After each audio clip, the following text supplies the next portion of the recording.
Viewers அனைவருக்கும் வணக்கம். இன்னைக்கு நம்ம எதை பத்தி பார்க்க போறோம்னா, விநாயகருக்கு எப்படி யானை தலை வந்தது என்பதை பத்தி பார்க்க போறோம்.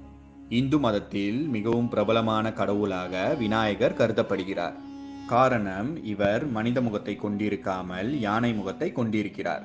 விநாயகர் சிவன் மற்றும் பார்வதியின் மகனாவார். இவரது வாகனம் மூஷிகம் என்கிற எலியாகும். இவருக்கு பிள்ளையார், கணபதி, ஐங்கரன் என்று பல பெயர்கள் உள்ளன.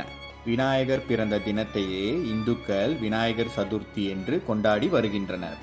விநாயகர் எப்படி யானை தலையை பெற்றார் என்பது ஒரு சுவாரஸ்யமான கதையாகும். ஒருமுறை சிவன் வெளியே சென்ற சமயத்தில் பார்வதி தேவி நீராட சென்றார்.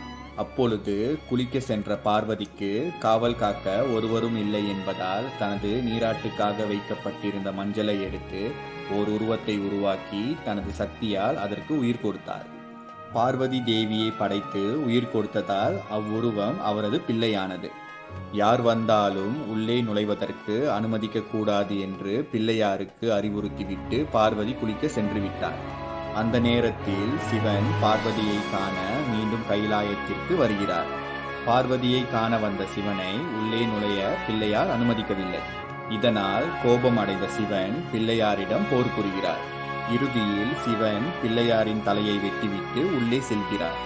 நீராடிவிட்டு பார்வதி தேவி வெளியே வந்து பிள்ளையார் தலையில்லாமல் கிடந்த கோலத்தை கண்டு கோபமும் ஆவேசமும் கொண்டார்.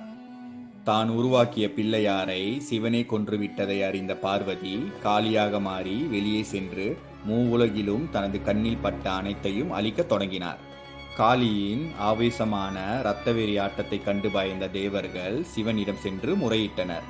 காளியை சாந்தப்படுத்த முடிவு செய்த சிவன் தனது கணங்களை அழைத்து வடதிசையாக சென்று முதலில் தென்படுகின்ற ஜீவராசியின் தலையை வெட்டி எடுத்து வருமாறு கட்டளையிடுகிறார். அதன்படி சிவகணங்கள் வடதிசையை நோக்கி சென்றபோது அவர்களின் கண்ணில் முதலில் ஒரு யானை உருவம் தென்பட்டது. அவர்கள் அதன் தலையை வெட்டி எடுத்து சென்று சிவனிடம் கொடுத்தனர். சிவன் வெட்டப்பட்டிருந்த யானையின் தலையை பிள்ளையாரின் முண்டத்தில் வைத்து உயிர் பெற்று எழ செய்தார். இதனை கண்டு சாந்தமடைந்த பார்வதி மிகவும் மகிழ்ச்சியுடன் உயிர் பெற்று எழுந்த பிள்ளையாரை கட்டி அணைத்துக் கொண்டார்.